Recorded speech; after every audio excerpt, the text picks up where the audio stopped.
Hi mga ka-vlog! Welcome sa panibago naming adventure. Ako nga po pala si Franco Gabriel. Nandito kami ngayon sa National Museum of Natural History sa Maynila. At ako nga pala si Russell Aidan M. Deus. At alamin ang kasaysayan sa likod ng museo at ng kalikasan natin. Para tuklasin ang mga kamangha-manghang likas na yaman ng Pilipinas. Kaya tara, samahan niyo kami.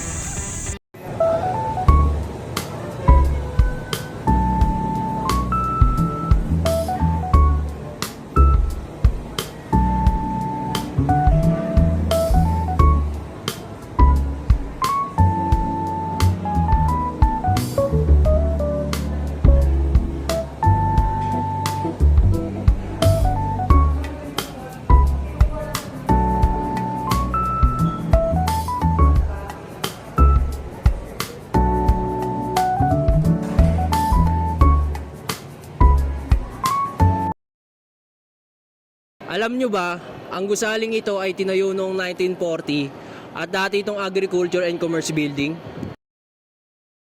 Dinisenyo ito ni Antonio Toledo, isang Pilipinong arkitekto noong panahon ng mga Amerikano. Nasira ito noong World War II pero naayos ring kalaunan. Pinanatili nila ang neoclassical design nito pero nagdagdag sila ng modernong atrium na tinatawag na Tree of Life. Simbolo ng koneksyon ng lahat ng nilalang sa kalikasan. Ang National Museum of Natural History ay may 12 permanenteng gallery. Pinapakita dito ang yaman ng kalikasan ng Pilipinas. Mula sa mga halaman, hayop, hanggang sa mga bato. Sa gitna ng museo, may estruktura na tinatawag na Tree of Life. Ang Tree of Life ay kumakatawan sa koneksyon ng iba't ibang ekosistema ng bansa, mula bundok hanggang karagatan. Una, ang pantar. Makikita ito sa Mindanao at tumutukoy sa mga batong galing sa bulkan na matatagpuan sa Lanao del Norte. Ang mga batong ito ay ebidensya ng mga sinaunang pagsabog ng bulkan sa lugar. Sunod naman ang bundok. Matatagpuan ito sa Tangway sa bundok ng Quezon. Kilala ang lugar na ito sa mga batong tinatawag na ultramafic, madidilim, mabibigat at may taglay na mahalagang metal tulad ng nickel at bakal.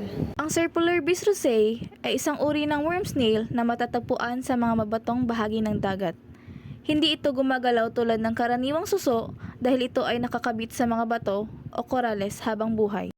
Ang fossil ng ngipin ng pating ay isang napreserba at naging mineral na bahagi ng ngipin ng pating na madalas matagpuan sa mga formasyong heolohiko.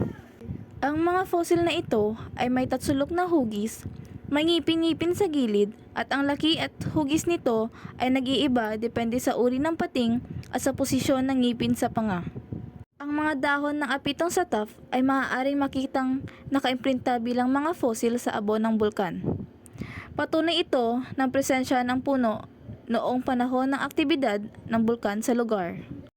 Alam niyo ba, ang batong nakikita niyo sa aking kanan ay ang tinatawag na Kabalwa.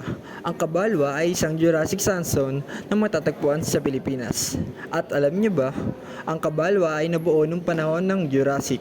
So ibig sabihin, mayroong itong higit na 145 milyong taon na. Isang makinang at kawili-wiling bagay ang nasa aking kanan at ito ay tinatawag na pyrite. Ang pyrite ay tinatawag ding fool's gold dahil kahawig nito ang ginto pero ito ay gawa sa bakal at asupre. Ito ang kalansay ng baboy na nakadisplay dito sa National Museum. Kahit paliit, makikita mo kung gaano katibay ang katawan niya, bagay na bagay sa paghuhukay at paghahanap ng pagkain.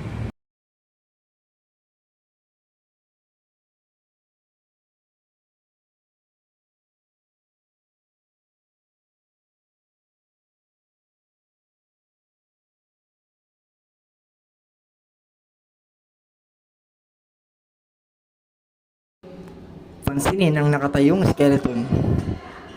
Isa itong deer. Pansinin kung paano ito magaan at mas payat kumpara sa kabayo. Ang usa ay itinayo para sa liksi. Perpekto para sa pagtakbo sa mga kagubatan upang takasan ang mga mandaranggit.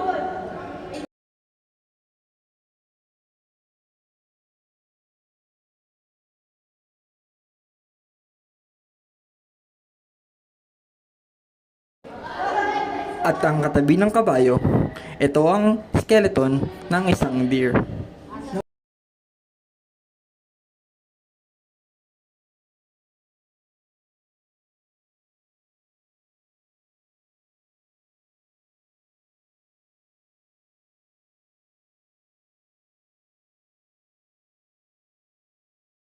At dito nagtatapos ang aming paglalakbay sa National Museum of Natural History.